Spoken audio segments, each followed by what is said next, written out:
Magandang araw mga idol. I-share ko po sa inyo kung paano alagaan ang ating mga tanim na talong upang lumaki ng malusog at mamumunga ng marami.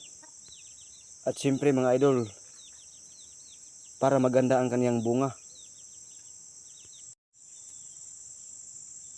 Simpleng tips lang po ito mga idol, pero sana makatulong po sa mga baguhan po na gustong magtanim ng talong. Ang ituturo ko po ngayon mga idol ay ang Y pruning method. Siyempre mga idol, gagamit po tayo ng gunting o ano pong available po sa inyo. Pwede pong patalim, pero sa akin po is gunting. Ito po mga idol, tanggalin po natin ito, mga side shoots niya po, ito. At saka itong sa babang dahon po is tanggalin po natin ito.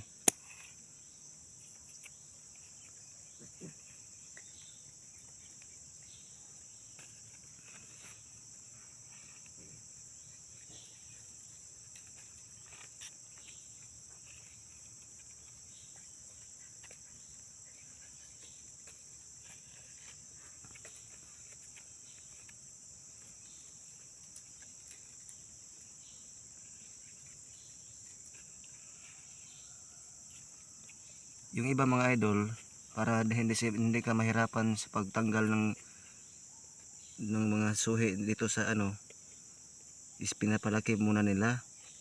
Pero para sa akin po mga idol, hindi ko nahintayin na lumaki dahil nakasagabal po sa paglaki po ng ating tanim na talong. Dahil nakaano po siya sa ating binigay na pataba sa ating mga tanim. Ang purpose po na tinatanggal po natin bawat mga suhi dito mga idol is para po makapag po ito, lumaki agad yung tinatawag natin na Y. Ganon po siya. Ito po. Ang itong dalawang sanga po dito, ito na po yung ating pabungahin. Kapag namulaklak na po ito at nagbigay na ng bunga, tatanggalin na po natin lahat ng dahon dito sa baba ng kanyang Y. Kaya po tinatanggal natin na yung mga suhi dito para yung binigay natin na pataba na makukonsume ng ating tanim ng talong is magpupokus po dito sa kanyang Y na sanga po.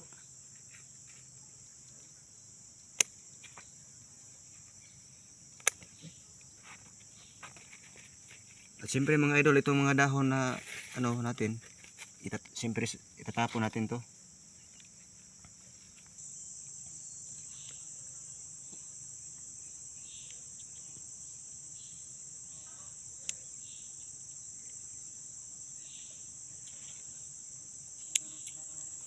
Ito mga idol, may bulaklak na po siya dito mga idol.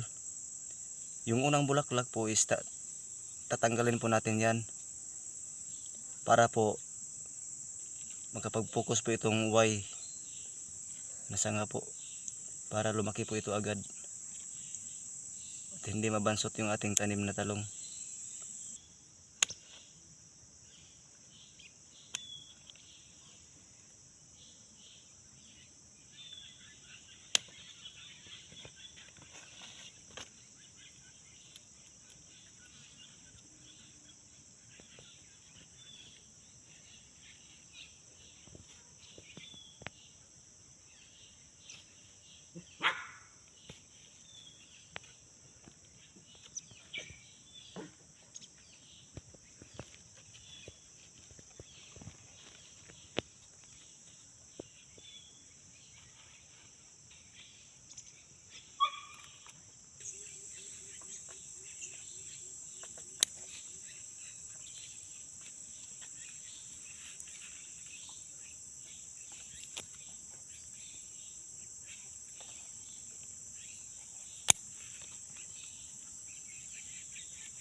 May maliit na po siyang bulaklak idol.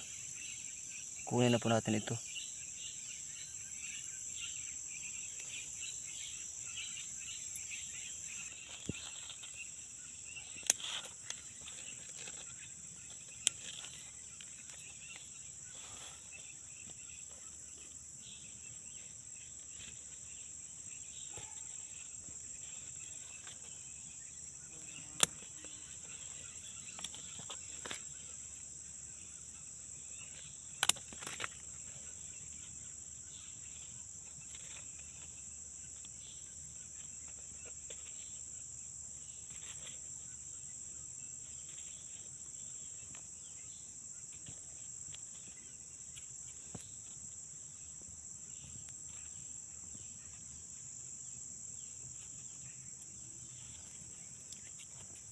Ito mga idol, lumabas na po yung Y pruning niya, yung Y na sanga, at saka may bunga na siya, yung may bulaklak na po siya.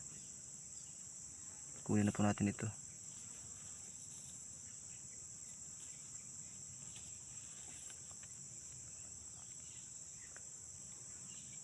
Doon na po natin siya pabungahin kapag namulaklak na po yung Y na sanga.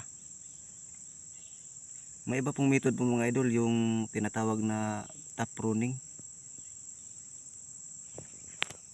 Kinukuha po yung talbos kapag may walang dahon na po siya, kukunin na po yung talbos para yung mga ganito po, yung mga tinatanggal ko dito is yun po ang mga sanga na palakihin at pabungahin. Yun lang po mga idol, salamat po sa panonood.